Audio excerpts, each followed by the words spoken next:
A new policy requires many students to be 22 before living off campus. Hear why campus leaders increase the age and who this impacts. HU students are turning a class project into a concert with the goal of saving children worldwide. And the Richland Library is looking to help students with their technical difficulties by renting out laptops and iPads. FDN News starts now.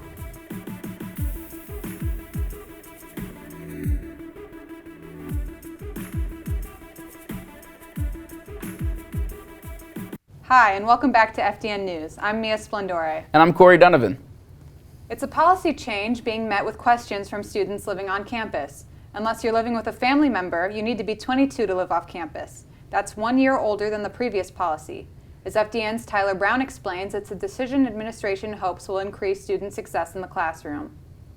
Plenty of research out there that talks about the powerful contribution of living on campus and what it does to both the student experience, how it helps you kind of thrive within the college environment. It helps students graduate at higher and increasingly higher rates, and it just kind of helps your overall learning environment. Some students that commute to campus have different situations that make the policy more difficult on them than others. Jonathan Young is one of the many students who have concerns of what this policy can cause for some of his friends, which are also fellow commuters as well. I don't personally think it's the right move because you have so many students who are turning 21 and their junior year, and now they have no options other than living on campus. That just doesn't seem fair to me. During the last year, most have found out about this new rule, and it's taking more effect. While the rule will stand for now, as it seems, the student body will have their own opinions. If you're 21, you are an adult, and you do have, legal rights outside of campus. So it sounds weird to me to keep more 21-year-olds constrained to the campus. This is Tyler Brown from FDN News. An important note, you don't have to be 22 to live in Forester Village on the on-campus apartments. The summer housing applications to live in Forester Village apartments are due tonight. Only students who are returning in the fall are eligible to apply, and there can be only 4 students per apartment. The move-in date will be a week after graduation, and the move-out time will be roughly a week before classes start next year. The official dates for these times are currently undecided, but will be announced by the university soon. The rent prices for Forester Village will also be announced soon, and there is a deposit. You can search summer housing in the Huntington Student Portal to find applications. Payments can be made at the cashier window at the business office, and you can contact Susan Stong for more information. If you have an immediate need for a laptop, the library has some new options for you to rent. Leaders there have recently updated their selection. Students are now able to check out the newer iPads as well as updated computers for a full week's bookings. The library hopes this will aid students who are having issues with their own devices. We met with the Director of Library Services to talk about how you can take advantage of these resources. Well, we purchased these through a grant, and we called our project Library on Loan. The idea being that when students maybe have a damaged computer or something goes wrong, lost or stolen, they'd have something to get them through in a pinch. You can check them out at the library front service desk. You just bring your student ID, which is your library card, and check it out just like you would check out a book. Keller would also like to thank the Indiana Institute of Museum and Library Services for the grant which made the device update possible. Huntington University students are putting on a benefit concert to help rescue children all around the world. And as class leaders tell me, they're bringing in a well-known Christian rock band to help make it happen.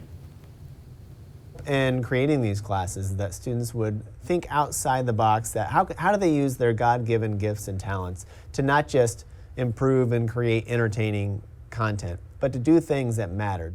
What started as an assignment in a television production class has transformed into a major event. I got in contact with Destiny Rescue. I just went on their website and said, hey, we're looking to do this thing. Is it cool if we team up with you guys? And next thing you know, the next day I got a call from someone and they said, hey, we'd love to do this. We're actually affiliated with a few bands that sponsor us or that work with us. Would you be interested in working with any of them? And I said, yeah, is there any you have in mind? They said, Sanctus Real. The band currently has one of the top songs, My God Is Still the Same, on Christian music charts. The event will take place on Thursday, April 28th at Blackhawk Ministries from 7 to 9 p.m. Destiny Rescue is an organization that fights trafficking across the nation, and they're a pretty popular organization. They've made a huge impact, and we're really happy to work with them. General admission tickets are $15 to $20. Exclusive access and VIP tickets go from $35 to $50. In the end, the students say your ticket could help save a child from sex trafficking. But the goal is also, too, to bring people together in Fort Wayne to have a good night of community, fellowship, and worship as well, while also having the opportunity to serve and help support an organization like Destiny Rescue. You can get tickets online at www.huntington.edu/rescue. Our Digital Media Arts Department here at Huntington has been ranked the top private program in the country by the Broadcast Education Association. The BEA has long been giving out awards and grants to schools and students who show exceptional work in digital media arts. Student work judged by the BEA ranges from film, animation, and broadcast. Students and staff alike were honored when the international organization placed Huntington so high against large Division I programs. Over the last 5 years, they tabulated the most award-winning schools over the last 5 years. And in the top 100 schools that received awards, Huntington University, Indiana, came in 4th in the nation. Okay? That is huge. We're talking huge state schools, huge film schools, radio, TV. We are at the top of the list. Then they do subcategories, and in the subcategory of just film and TV, Huntington University is ranked 2nd in the nation. Campus leaders hope the DMA department's ranking will draw attention from prospective students across the country. Huntington University sports are heading into the height of the spring season. The baseball team had a great game this past weekend, winning 2-1 against Indiana Wesleyan, but lost their series to Marion later in the week. They have a 4-game series against Bethel this weekend. Then Huntington University's Forster softball team went up against Spring Arbor this past week, losing the first game 4-0, then eventually pulling through with a score of 4-3, winning the next game for the Foresters. We got a chance to speak to Huntington's track and field coach about how the beginning of the season has been going so far for them.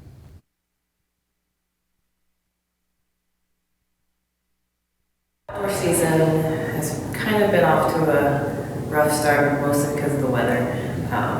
We've had some pretty cold and rainy, windy meets, so hopefully we can find some good weather here in the next few meets, and that'll definitely help improve times and performances. Our season. Thanks for tuning in for another installment of FDN News. Don't forget to check us out online at forsterdigital.net or follow us on Instagram at forsterdigital. Have a great day.